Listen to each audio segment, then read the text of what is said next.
I've always been a hands-on type of guy. I know that this thing did not come off an assembly line in 20 minutes, another one right behind it. That somebody really put their love and sweat into building this thing, and then took it out and did what they wanted to do with it, race it.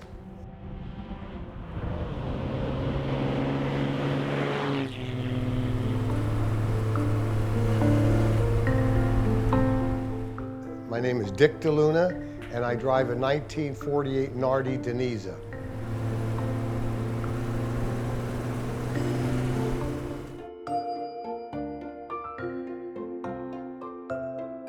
People mostly know Nardi for the steering wheel. Nardi was a engineer test driver in the 30s, but he also liked to build cars.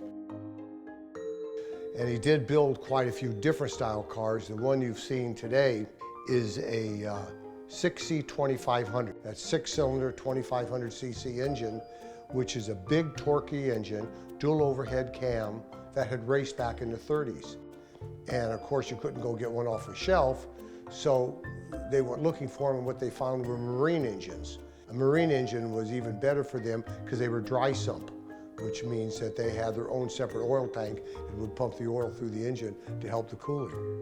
It was built purposely for the Miglia in Italy. 3 were built, 2 of them did extensive racing, mine and the one that's in England, and another one called the Count Trossi car also raced, but not quite as much.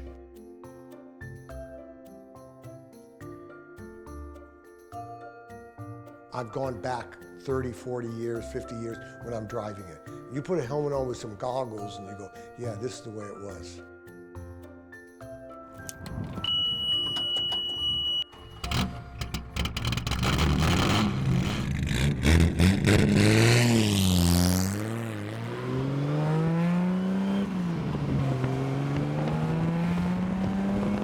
I've driven in rain, snow, hail.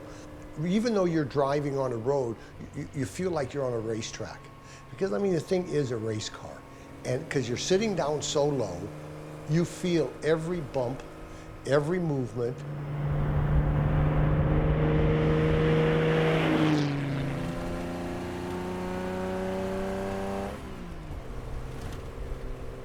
It responds very well. It's very torquey.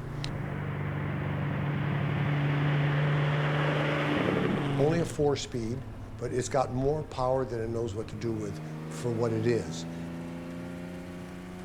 This thing was all built by hand. The transmission, for example, it's a Nardi shifter. Nardi shifter changes the gears on the transmission like an erector set. Gas tank is a 32-gallon tank made for big races like the Mille. To me, the thing that really stands out is the frame itself. It's a tubular frame that they built, welding probably with wire coat hangers, because the welds are very crude. The engine sits low in the frame, and the whole car sits very low. So you have to be very careful. I've scraped the bottom when I was in Italy. Had an Italian build me aluminum plate, like an air pocket between the exhaust and the bottom of the car, because the passenger was getting so hot.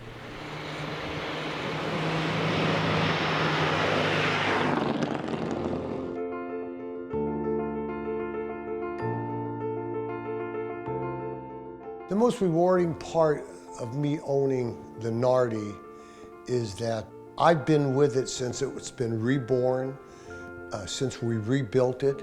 It took us about 2.5 years to restore the car, but we did every bolt and nut ground up on the thing. And I've got it back out, and people who didn't know what a Nardi was, now they know.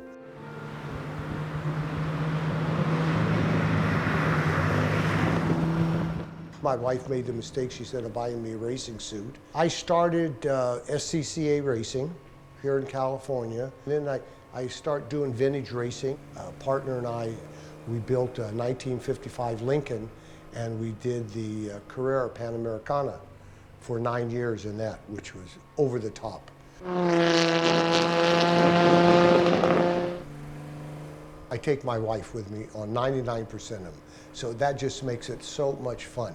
And we just did 28 days, 6,100 miles, 5 countries in Africa, 2 race sections, and she was the navigator on that.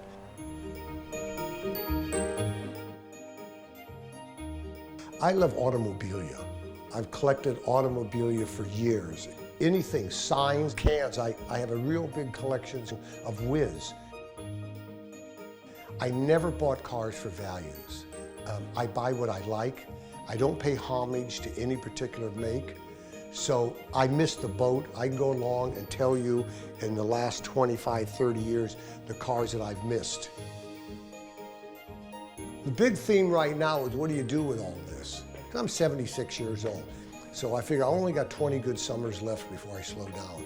Talk to me when I'm 97 if I want to cash out then. But until then, you know, I just want to keep moving.